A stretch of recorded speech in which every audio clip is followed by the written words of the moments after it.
pero sí estáis sin disciplina, de la cual todos han sido hechos participantes, entonces sois hijos ilegítimos y no hijos verdaderos. Hebreos 12:8. La generación es el concepto más importante de la historia y, por decirlo así, el gozne sobre el que ésta ejecuta sus movimientos. Las englobo en lo que llamo una generación de transición, debido a que, de alguna manera, estamos en medio de las generaciones anteriores, en las que los cambios de todo tipo se daban de una forma muy lenta, casi imperceptible, y las generaciones futuras, a las que les tocará vivir en todo su esplendor las consecuencias desastrosas o benéficas de lo que los seres humanos hemos creado hasta hoy. Somos la generación que ha sido y sigue siendo testigo de impresionantes cambios en todas las áreas de la vida humana, algunos para bien y otros para mal, pero tan gigantescos que a veces hasta resulta difícil adaptarse a ellos. En generaciones anteriores había modelos a seguir, bien establecidos y claros. Pero en muchas formas, esos modelos que para las generaciones anteriores funcionaban a la perfección no son funcionales para la vida actual. Por esta razón nosotros, los adultos de hoy, estamos abriendo nuevos caminos por territorios nunca antes transitados, a veces errando y a veces acertando, llenos del entusiasmo que da el ser pioneros, pero también de la confusión y las dudas que surgen del transitar por territorios desconocidos. El desarrollo es inevitable y cada generación presenta nuevos retos. Los niños y jóvenes de ahora sin duda alguna cuentan con recursos que sus padres no tienen. Así fue también cuando nosotros éramos niños y jóvenes. No obstante, es un hecho incuestionable que en esta generación y en todos los aspectos las cosas han cambiado, y mucho. Parece ser, como ya mencioné, que en generaciones anteriores los cambios entre una y otra no se daban de manera tan rápida, radical y gigantesca como sucede en la actualidad. Hace poco platicaba con un grupo de personas acerca de este tema. Alguien comentaba cómo antiguamente los avances tecnológicos se daban de una manera muy lenta, y puntuaba una interesante lista de los tremendos adelantos que se han dado simplemente en los últimos 50 años. Decía, si nuestros bisabuelos y abuelos hubieran visto el fax, el Internet, los teléfonos celulares, los vuelos espaciales, etc., no lo hubieran podido creer.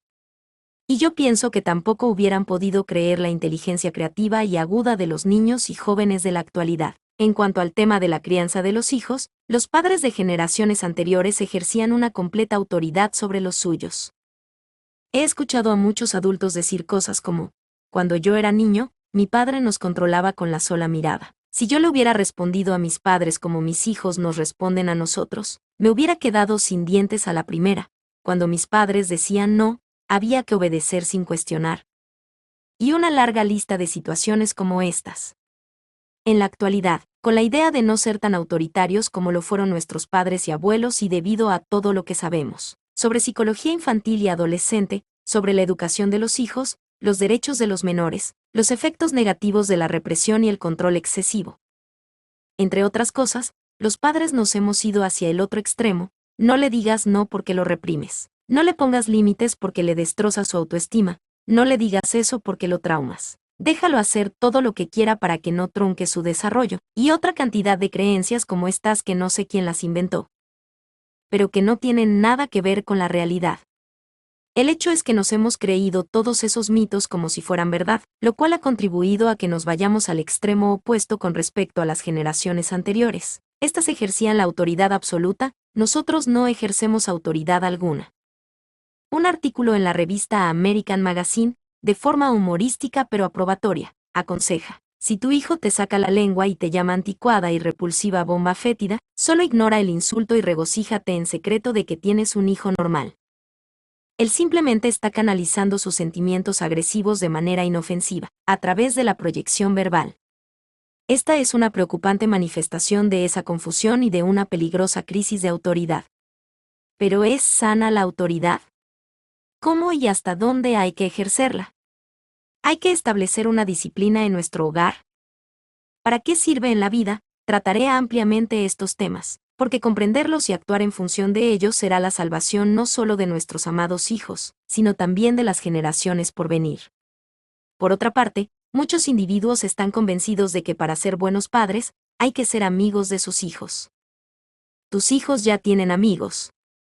De su edad. Tus hijos necesitan que sus padres sean sus padres, no sus amigos. Padres amigables, por supuesto, pero padres. Esta creencia de que hay que ser amigos de los hijos es, en mi opinión, una de las situaciones que contribuyen a reforzar esta crisis de autoridad que nos aqueja. Otro asunto que se deriva de esta confusión que los padres experimentamos actualmente es el relacionado con las tareas escolares. Los padres de generaciones anteriores por lo general dejaban esa responsabilidad en las manos de sus hijos, que es justo donde debe estar. Pero los de esta generación, por alguna razón, suponemos que es nuestra responsabilidad sentarnos cada día al lado de nuestros hijos a hacerla. Y yo me pregunto, ¿para quién es la tarea? ¿Para el niño o para mamá y papá? Aun cuando en muchas instituciones escolares los directores y maestros aconsejan con insistencia a los padres que deben sentarse a hacer la tarea con sus hijos, mi opinión es que hacer esto es un error. No es sano que los padres tengan sobre sus espaldas esa responsabilidad que le corresponde al hijo, el cual llega a convencerse de que en realidad es de sus padres. Y de esta manera es común que suceda que si la mamá sale de casa en la tarde, el hijo no empieza su tarea hasta que ella llega y lo sienta a su lado para comenzar a trabajar. Otros niños toman de plano una actitud totalmente pasiva y actúan como simples espectadores, mientras que la mamá busca en el libro, borra los números equivocados, dibuja el margen, hace el resumen, le dicta lo que debe escribir, etc. Donde se nos perdió la delgada línea que divide el apoyar a nuestros hijos y el quitarles una responsabilidad que, a ellos les corresponde, para asumirla como nuestra. Cuidado con esta actitud. Porque el mensaje que con ella le damos a nuestros hijos no les ayuda para la vida, no les conduce a desarrollar su capacidad de tomar sus propios compromisos y responder a ellos. Por el contrario, les enseña a desentenderse de ellos y esperar a que otros los asuman y los resuelvan, tal como los padres lo hacen con su tarea. Todos sabemos lo que una actitud como esta puede estorbar y afectar en todas las áreas de la vida. Nuestra función como padres en este asunto de la tarea es tan simple como esto: estar ahí por si realmente necesitan nuestra ayuda, sugerirles dónde investigar, revisar lo que sea necesario y dejar el resto en sus manos. Tú no estarás a su lado toda la vida para hacer las cosas por tus hijos, por eso es tan importante que les ayudes a desarrollar su capacidad para asumir sus propios compromisos o problemas y responder a ellos. Otra faceta de esta generación de transición de la que quiero hablar es la gran confusión y conflicto interno que las mujeres actualmente experimentamos. Las de generaciones anteriores, nuestras madres y abuelas, quienes han sido nuestros modelos femeninos, no hacían las cosas que las madres de ahora hacemos, como estudiar, trabajar o salir con amigas. Llevar a cabo estas actividades fuera de casa a la mayoría de las madres les genera un gran conflicto interno, entre el debo y el quiero. Se preguntan en secreto, con una voz bajita y titubeante que surge desde lo más profundo de su ser, ¿estará bien que haga esto o será puro egoísmo? ¿Les va a afectar a mis hijos? ¿Tengo derecho a realizar mis sueños? Sí, claro que tienes derecho. Pero es muy importante saber cuándo y cómo, porque a veces nos perdemos entre concedernos el derecho y confundir las prioridades de la vida.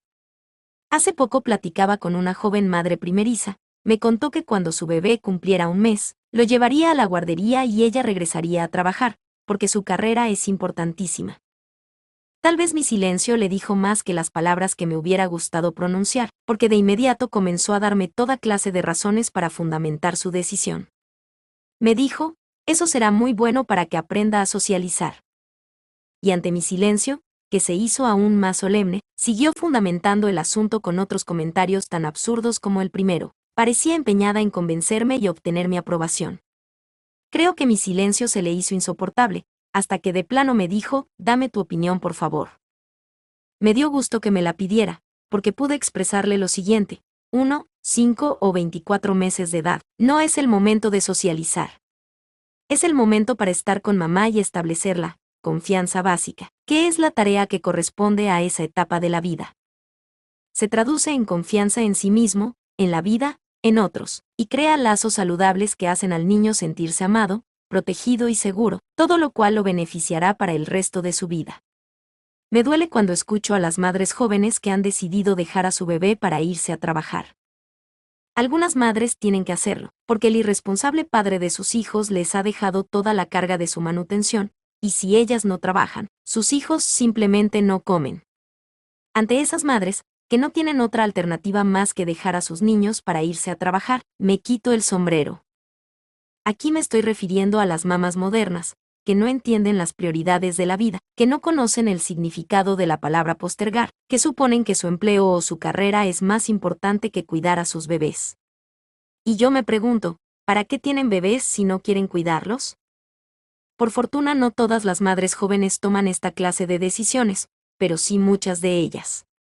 Yo he llegado a pensar que quizá esta desconexión con su rol maternal sea uno de los factores que influya en él hecho de que en la actualidad muchas madres tengan que someterse a una cesárea para tener a sus bebés.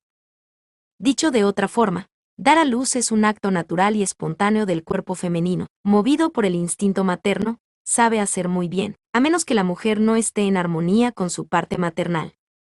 Mis queridas y hermosas madres jóvenes, quédense al lado de sus bebés en lugar de irse a trabajar. Concédanles la insustituible dicha de pasar los primeros años de su vida con ustedes, que son irreemplazables. Hay un tiempo para cada propósito en la vida. Y a las miles de madres que tienen que trabajar para mantener a sus hijos, con el profundo respeto que les tengo, quiero sugerirles algo. Escríbanle una carta a sus hijos o díganles directamente que se van a trabajar porque necesitan hacerlo, no porque no desean estar con ellos, que ellos son lo más importante para ustedes. Que los valoran y aman más que a nada en el mundo. No importa la edad que sus niños tengan, aun si son bebés, recibirán este mensaje que les beneficiará más allá de lo imaginable.